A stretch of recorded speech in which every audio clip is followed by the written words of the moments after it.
All right, here we go with episode 35 of Beers in the Lot. Before we get going, got to do some shout outs for our Patreons, especially our new Patreon. One of our buddies we play with, Gooner. Thank you so much for your support, Gooner. I got a pint glass, I got a koozie, I got stickers, all coming your way. I'll get them to you to pick up on Sunday. And we got to give a shout out to the Chesapeake Bay Lightning. They are still trying to go bay to bay. So be sure you check out beersintheLot.com/bay2bay to help us help them get down to Tampa. On this episode, we talked about the trades going on at the trade deadline. We touched on Ovi getting closer to Gretzky's goal scoring record. And we talked about just how ridiculous some of Gretzky's records are. And we talked about a few of our embarrassing yet hilarious on-ice moments. So here we go. Let's get into beers. I need to open this beer. Yeah, let's do it. Here we go.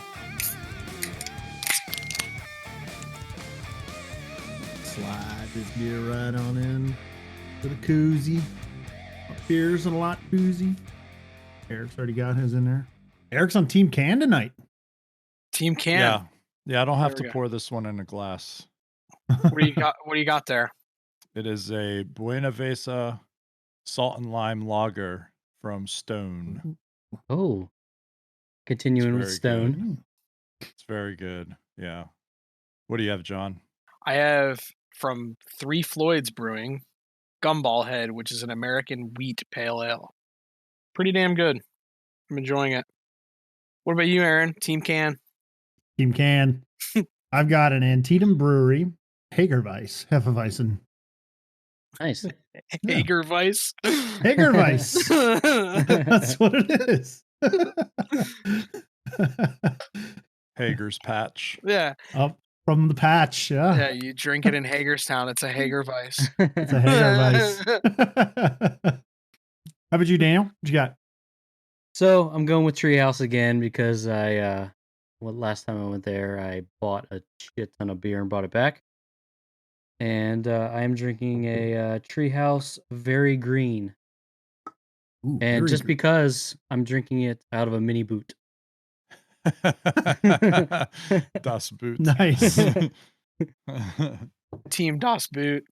Team Boot. Yeah, Team Boot. We talking about these trades? I guess let's hit We it just talk about how fast. lackluster was this year. Well, it's short season, so you know. There's a lot of fart noise on it. Like Short it's just Yeah, but season, we kind of expected flat that, right? cap. Yeah, short season, flat cap. no revenues. Yeah. Yeah, nobody's making any money. Who's going to pay for these new people? Well, the one thing too with all the trade deadline, Taylor Hall obviously is a big steal, but he said it was something to the effect of, and I saw it on a blurb from TSN where he wanted to go to Boston and he was happy to choose the fact that he wanted to go to Boston. Buffalo, in a 1-year deal, gave him a no trade clause. So Taylor Hall not only held all the cards in terms of, hey, I'm playing like dog shit and our team is not doing that well this year. Not only do you have to trade me, but I get to choose where. That's so much power he had. And he got to pick a team he essentially wanted to sign with in the summer. They just couldn't figure it out money-wise. Well, we even talked about his deal, like when he was getting signed over the summer. This is him. This is a proving year for him. He needs to prove that he's worth big money so he can get a big contract next time around. So in Buffalo, it wasn't happening. And it is odd that he had so much power considering how much he was underperforming, really. But I guess he saw the opportunity to go to another team and a team where he can tear it up, and he's gonna get paid. He'll do great in Boston, and then if not Boston, somebody else will pay him because he's only on a 1-year deal, right? Deal's done after this season, right? Yeah. Yeah, it's out. 1-year deal. No move. So he got to pick where he went. The only thing that was interesting about that was when he had his media availability, I guess once it was announced and he was officially a Boston player, I don't know if he was actually in town yet, but he said that he was not a very confident hockey player at that time. And Right. I found that very interesting for a player to say that in front of the media and be that open, speaking to how the Sabres have just been terrible, and really he's been terrible as well. I mean, the whole team is. Yeah, he And has 19 points. he was expected to go in there and kind of help them as they evolve. It just didn't work out. And so now he's going to a team that, should make the playoffs and should be considered a contender for that East Division. And he's going in there saying, yeah, this move is great. I got to go where I kind of wanted to go anyway. But at this point, I'm not a very good player, and I know it. And I don't feel confident in my abilities. That's interesting. Think about it. If you were Boston and heard that like a day before, would you even want him? Yeah, you'd still do the deal. He's at the. You can't get around the fact that he's talented. He's a great player. He immediately. So Boston's a one-line team, right? It's that Bergeron Marchand line, right? That's all they have, really. So they need secondary scoring. He immediately injects speed and finishing ability onto a second line for them. And so you still do that deal no matter what he said before or after. Oh yeah. If you can make him confident. If he's got a confidence issue, then you put him on a line with Bergeron and Marchand and let him score a few and get it back, and then move to the second line. Exactly. I mean, you'll get him confident again. And you know what? He's going to an original 6 team. He puts that spoked B on the front of his sweater, and I'll bet you he becomes confident real quick. Mm-hmm. Sees all the numbers in the rafters and the cup banners. I bet you he gets a little bit of confidence back. Yeah. Do you think that 1-year deal hurts him? Like, do you think, like, let's say he doesn't get out of his funk? Do you think other teams will look at that and be like, well, it was a COVID year, it was kind of different situation. He was on Buffalo. Do you think they give him that kind of money? Or do you think they're like, well, we're going to wait to see what happens another year? I don't know. I mean, you could probably make the argument either way that teams would be like, yeah, we'll give him a break because it was Buffalo and short season or whatever. But then other teams might say, yeah, he was the only guy in Buffalo. He should have been the one putting in the goals. And where was he? And I don't know. You could probably make arguments either way. I think that the 1-year deal helps him more than it hurts him, though, because if he goes to Boston and does well, then people are going to ignore Buffalo, and they're only going to see Boston. And he's going to get a big deal coming out of Boston because everybody's going to see, yeah, well, that's him playing to his potential. Especially since he admitted that he wasn't confident. He was basically saying, yeah, I'm playing like shit in Buffalo, but he goes somewhere else and plays with confidence. And I bet you teams see that, and that's all they see. Yeah, I can see that. I think my only other issue with Taylor Hall, and I'm not saying this a bad way, because maybe it's just the roll of the dice. And everything he says I seem to like, and he doesn't rub me the wrong way necessarily, but anytime he's been anywhere where he has to either be the guy or there's a ton of media attention, you don't see much of him points wise and whatnot. I wouldn't say the pressure necessarily gets to him, but it's just like there's nothing for that follow up, if that makes sense. Like when he got traded from Edmonton, he was, he technically didn't get out the Oilers over the hump into the playoffs. There were other issues there. We get it. Goes to Jersey, lights it up, wins the MVP that year because he just plays so damn well. And then the next season, it's just this, he was somewhat mediocre for his talent level. He goes to Arizona in a short season last year, fizzles out in the first round of the playoffs or play in, however you want to label it. Doesn't do well. And then this year in Edmonton or in Buffalo, he just does, when there's a lot of media attention on him again, he just underperforms, doesn't do anything. And he has a running mate in Jack Eichel there. There's a little bit of talent. I think that there's a huge asterisk on his time in Buffalo. But yes. As well as a lot of players. Yeah, lots of players. Lots of players. But like you could make the same argument for Eichel. It's like, well, Eichel had Hall next to him, but if everybody's playing like shit, then it doesn't matter who's next to you. I don't know. We'll see. That's really all there is to it. Who knows? Yeah. Rigsby, what about the Caps? They got Anthony Mantha. Yeah. But that happened. Yeah, that did happen. I mean, I don't think they got better, and I don't think they got worse. I think they're just different now.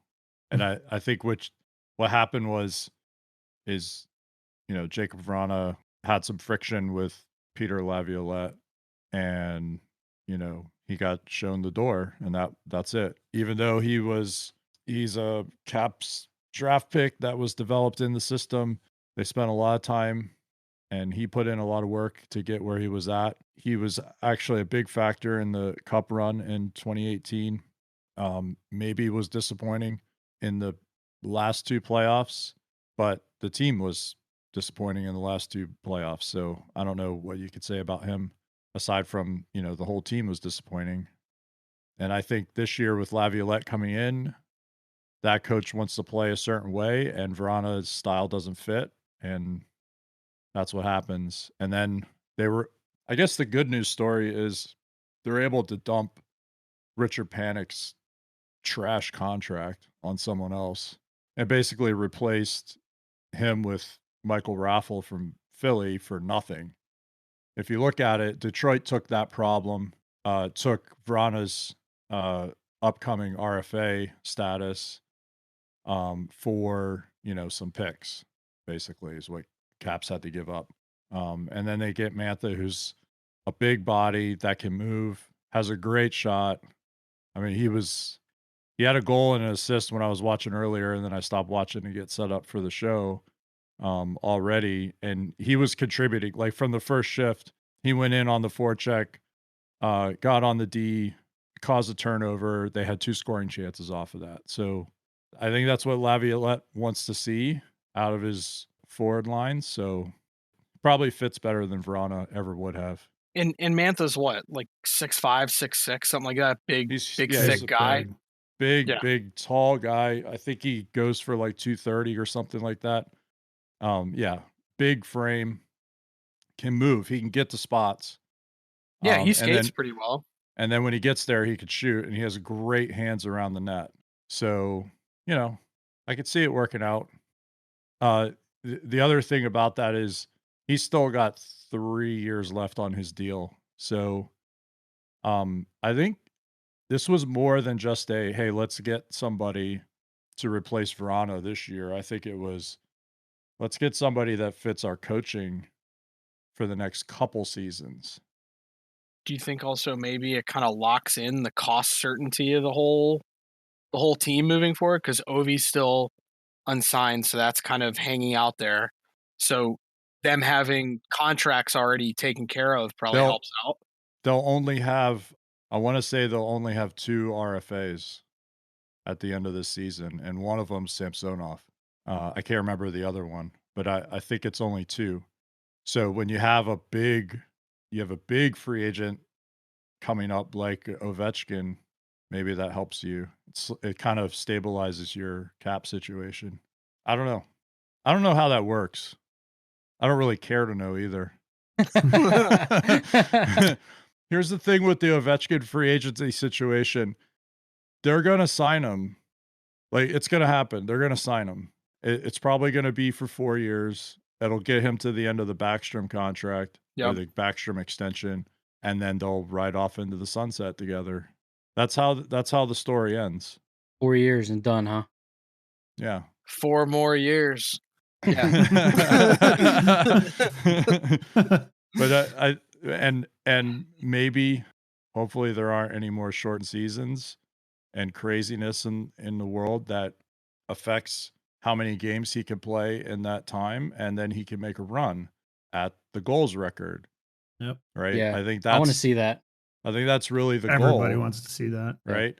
So if you think, okay, he's, he averages so many a season, then maybe he can get there in that 4 years. Who knows? Be pretty amazing to see some Gretzky records fall. Yes. That's what I'm looking forward to. Thing is, give one it's up. only one record. It's only one of like 30 that he's got. But yeah. Well, it's kind of the only one semi-attainable right now. Exactly. Like even Connor McDavid would still have to hit like I saw the math the other day. Like Connor McDavid still necessarily needs to play like 15 more seasons at 130 point clip just to start sniffing kind of that territory. Yeah. And Ovechkin, he's what, 180 something away? Yeah, it's something almost like that. he's almost 200 goals away. It's a 200. actually a something. little Yeah. bit more than 200 goals away at this point. Yeah. So 4 years. He's still going to need to score at like a 50 per season clip, which is Yeah. a lot. But if anybody can do it, it's this guy. Maybe. How many does he have this season? He hit 20 something. last week, and he just scored one tonight. So he's over 20 for this season.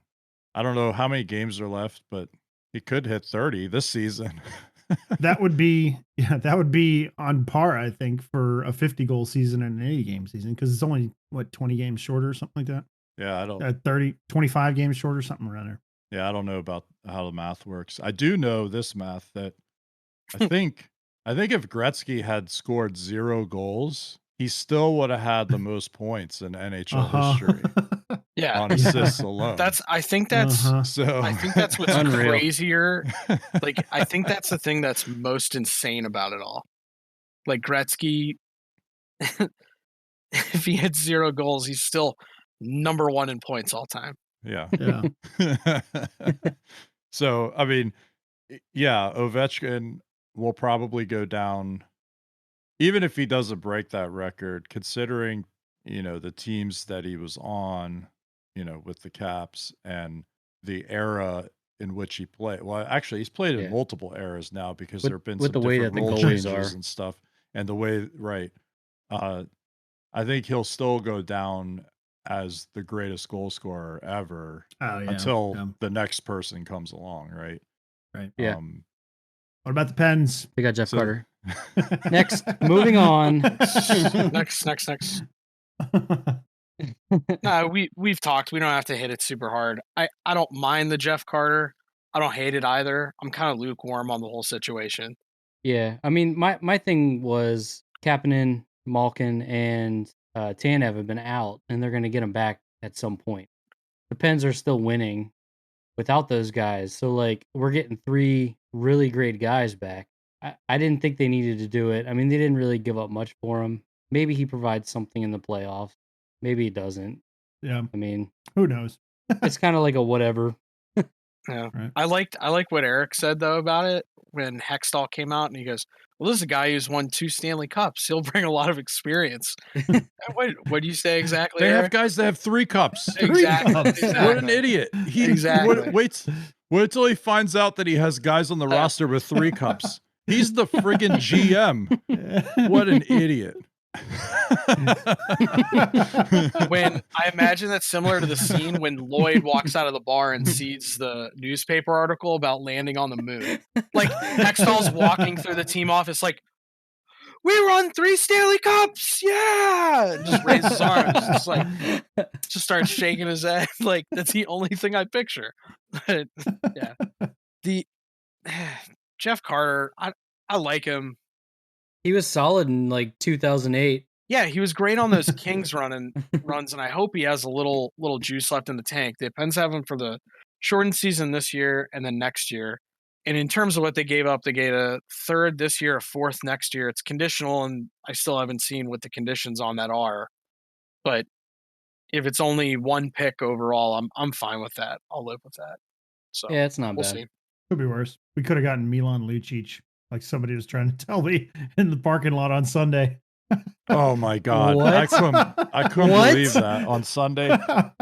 Somebody was saying that they want Milan Lucic and Because he's big, which fair enough. I mean, we're kind of missing a guy like Hornquist. Fair enough. It's a fair assessment, but Milan Lucic is the wrong guy. Yeah, Don't want that dude on my roster. thanks. Don't need to say much about that. No, No. we don't want him. I mean, God, guy No, is- man. Guy, No. the guy, No, the guy man. should have retired 2 years ago. I mean, I liked him. Well, I didn't when he was like with him, Boston. but right when he was Yeah. on Boston, in the Cup run Mhm.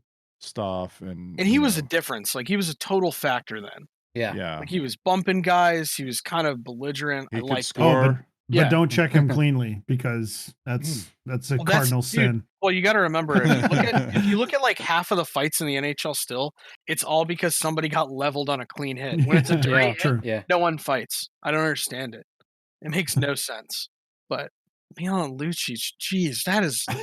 I can't think of a player I would want less on my team than Milan Lucic right now. Like I can't. So bad. I can't. But look, they got Carter. And what did I tell you guys earlier? You put Carter in that middle bumper position on the power play, and you have Sid and Gino, left-handers on the right wing side, just feeding him as a right-hand shot in that bumper position. He'll score. He'll get 5 or 6 power play goals here towards the end of the regular season, and then he'll be. He'll be a hero on the power play in a couple playoff games or something. That's what for me as a non-Pittsburgh fan. That's what he was brought in for. Yeah, and maybe it is kind of that he won the 2 cups, so he kind of knows. When your team A is not expected to do a lot, but B kind of LA had to work for all that shit. He only won 2 cups. He won 2 cups. The only thing. Sid, Gino, and Letang know more than him about winning cups. They have 3. I think Jeff Carter. Well, hold on. I think Jeff Carter being in the LA market kind of like chilled out a lot, like versus his frat party days when he was in Philly. So I think when the guys in the locker room start getting all uppity, he's like, "Shut up. We're gonna go get beers after the game. Let's go score some goals, and then that's it." Like something like that. That's what I'm hopeful for. You'll see him break a stick over somebody's skull in the playoffs or something. I'll get all mad. He was probably getting some extra substances from Mike Richards. Oh, really? Man. Come on. Wow. Come on. Really? Man. I had to say it. That's cold. Cold as ice. You said worse. Who, me? Mm-hmm. Yes.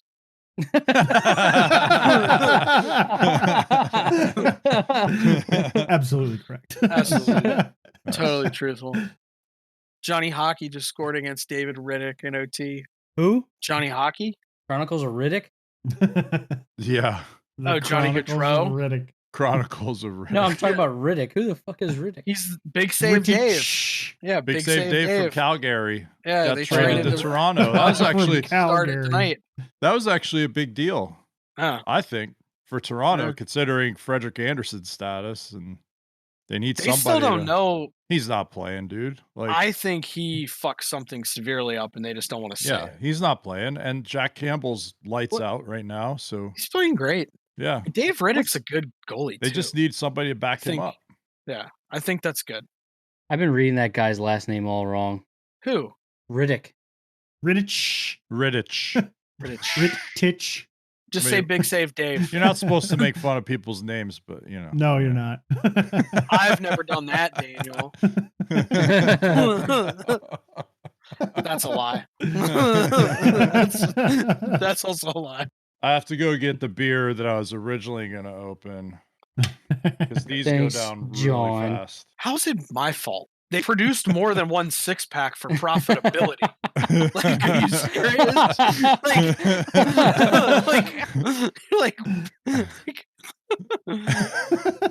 Yes. I'll be right back. Yeah. There's only 6 beers in the entire world, and Eric and Johnny both got one. Bought them all. Yeah, we bought them all. Here, you want to know something crazy, Aaron? Here you go. The top 13 all-time points a season are held by 2 players. You can guess. Gretzky and Lemieux. So Wayne's top season was 215, and that wasn't the year he got 92 goals. Lemieux's was 199. He had a 199, 168. Guess who is the first one at number 14? 88, 89. Nope. 88, 89, 155. 88, 89. I have no idea. Steve Yzerman. Stevie Y. All right. And then it's Espo, Bernie Nichols, also with Gretzky. That was a Gretzky effect. And then Yager. He had 149. I'm trying to see like someone who would have gotten insane. These guys are putting up these guys are putting up 200-point seasons. Like, how do you catch that? No, one guy was putting up 200-point seasons. All right. Yeah, One guy was putting up one guy. 99% of a 200-point So season. Fine, yeah. Gretzky had 4 200-point seasons and 6 other seasons 160 or higher. Good Lord. So essentially, Gretzky from his rookie year until 93 had a good fucking chunk of his points. Terrorizing the Understandable. series. Understandable. Terrorizing. Yeah. And he ended up with what, 2,700, 2,800 points? Something like that. Something ungodly. 2,856 points. And if you subtract his goals, 1,963. if he just his assists. passed the puck. Jesus Christ. Got more assists than most people have games played. Even the highest like games played guys don't even touch. Marlowe's gonna 1,900 pass. games. Marlowe's gonna pass Hall by the end of the season, or Hal. Is he? Yeah, he's gonna pass him. Hmm. He has like 13 games left. So Nice. Does he have enough skates left? Yeah. he doesn't have enough. Does he have enough cups left. RBK 9K? He has no cups. Oh, that's cold. That's the other thing too. By the Pens getting Jeff Carter, this marks like the 10th year in a row. We got a guy in his 30s coming to us. A playoff run. Like, again, One year we had like 3 Aaron, guys in their 30s. Kovalev. Morrow. Brendan Morrow. He was the same year as Aginla.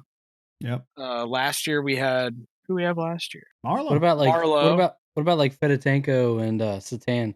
Well, Satan, they were that there That's for old. the towards cup the run. end of their They were career, for the- wasn't it? They got cups with us though. They got a cup in 09. Okay, but they're still old. Shatan was on weren't that team? Yeah. Yeah. You got it. They run they? together. Didn't you have his jersey? No, I didn't. I had Sikora. Yeah. There we go. And then he There we go. immediately got traded. Ah. I had a Fedotenko too. Immediately traded. Got a Kessel? Traded. If I buy a jersey, the guy's gone. Why didn't you buy a Jack Johnson jersey? He would have been traded sooner. I couldn't bring myself to dignify him. Good. I should have just bought the jersey. You are and selfish. Thrown it in the closet. Now there has to be genuine interest behind the player. Like I like all the players that I bought their jerseys of, and then immediately on another team. It's the Aaron effect. The Aaron effect. Yep. What else we got? Do we want to talk about some embarrassing things that happened to us while we're playing? We could do that. We could bring up your Although, no-handed poke check. I need to hear other embarrassing things from other people other than me and you, Aaron. Oh, I'll start. I don't care. I don't know how we work it in though. You gonna work Which that one in? am I doing? I have so many. Well, we already talked about you breaking your leg because Oh, yeah. because I the did wind the- shifted. We could do the The wind turned from a north to a northeast. Aaron quickly snapped his leg. I gotta watch out for those southeast I zephyrs. know. Yeah, Aaron's leg snapped like a twig. that chiller was pumping air out. Yeah, it was. I got into the path of the dehumidifier and it just Oh, pulled yeah. my leg apart. Pummeled my bones. Well, I didn't take my calcium tablet that day, so it was already low. Oh. I don't know which one did you bring up, Aaron? Because the one I was thinking of was the Patrick Kane breakaway that you tried. Yeah, that was it. Yeah, I tried Okay, my yeah. dollar good. store Patrick Kane moves on a breakaway once, where I had so much time. I got the puck. I don't know, at the blue line or something like that. I had a million years. I don't even know if it was a game or a pickup or what. Doesn't matter. I got in close and I was thinking, okay, I'm just gonna wait until he goes down and then I'll shoot. Well, It's not a that deer. never happened because I'm bad at moving the puck side to side. So he never went down. He just waited me out. And it didn't help that he is a Capitals E-Bug. So he's a pretty good goalie, but he made me look as silly as I was because He just stood there. He just stood there and waited for me and he never budged. He knew that I was going to fuck up before I got the shot off. And that's exactly what happened. Needless to say, I shoot on breakaways now. Yes. Never stick handle. Always just shoot. Just shoot. Shoot or shoot. Shoot or shoot. What about yours, though, Daniel? You had a breakaway of note. Oh, In yes. this, I had a in the same spectacular vein. breakaway. I think you got breakaway of the season, and somebody else on the other team got defensive play of the season. Well, it actually wasn't him; it was his stick, wasn't It it? was a stick. His Yes. stick got defensive play of the So- season. He was actually on my team. Oh, it's even So- better. So we were in the offensive zone, and something happened. We were kind of close by to each other. I seen him make a play on the puck, and the puck got out of our zone back into our defensive zone. In the process, he dropped his stick. I saw him drop the stick too, which is even the funniest part about the story. And it didn't register in my mind that he didn't actually pick up his stick.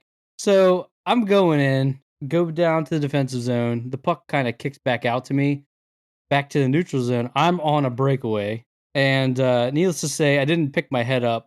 And you could tell because I ran right into the stick on a breakaway. The puck goes shooting into like the corner, like just complete foul. Like it was just awful. And they never let me live it down that whole season. Oh, hell no. And still to this day, every once in a while someone will bring it up. And I did win an award that year though. That was good. Absolutely. Well deserved. Yes. What about you, John? Well, going back to yours really quick. Oh yeah, you gotta go back to mine. Didn't somebody say that outside of PPG Paints Arena, there's a really great image of Lemieux splitting the D, for one of his classic goals? And didn't someone say like there needs to be a statue of you falling over that stick?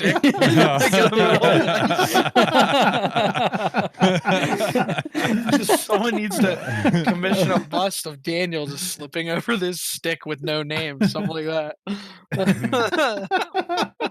Hey, I'd go to the ribbon cutting of that. Yeah. Yeah, I'd be down for that. You still trip over the same stick? Like No, you I still always pick my trip head over up. it? Make sure there's a clear path to the net.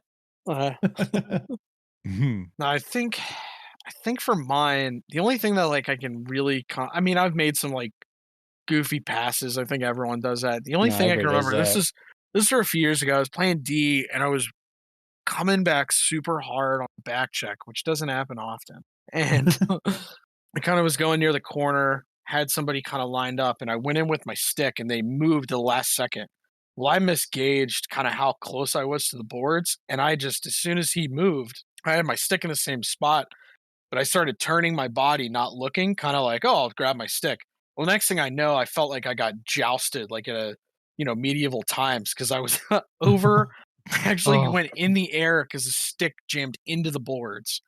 And I had a really awesome bruise That's brutal. for a while because I jousted myself. It hurt like an SOB. I bet it did. That's like the oh shit moment. You're going to the boards and your stick gets caught and you know what's about to happen. Yeah. And you just get, impaled. Unless you don't see it happening. Unless you're getting impaled and before you see it. I thought you were going to tell the story about when you got benched during the summer tournament Yeah. because you were so hammered from golf all day on Friday. Was that the straw burrito incident? No, that was a Saturday. I got benched on a Saturday. Whatever it was.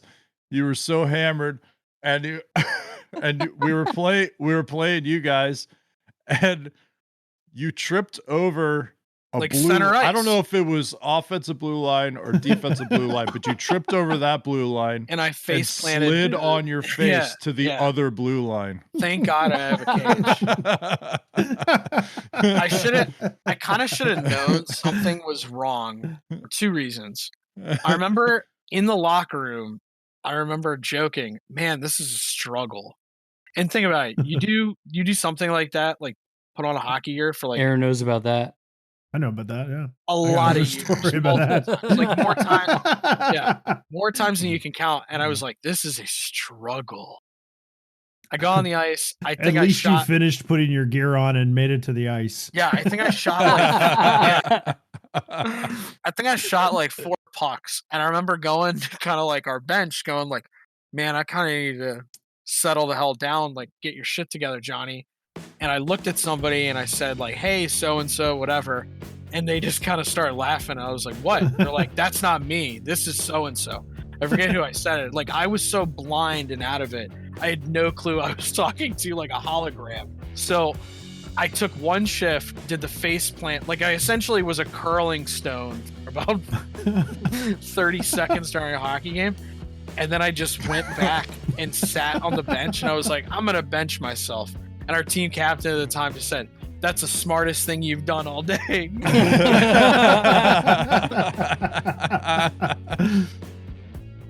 All right, put this one in the books. We'll be back next week with another episode. Until then, thanks everybody for your support. Hey, before I lose your attention though, go check out beersandalot.com. That's where you can get to all the stuff that we're involved with. You can get to our Discord from there, Patreon page from there. You can check out the Chesapeake Bay Lightning and their Bay to Bay campaign and help them get to Tampa. You'll find all of our social media info there too. Go check it out. Also, thanks again to Gooner for being our newest Patreon. We really appreciate your support, man. Thanks a lot. All right, y'all. Till next week.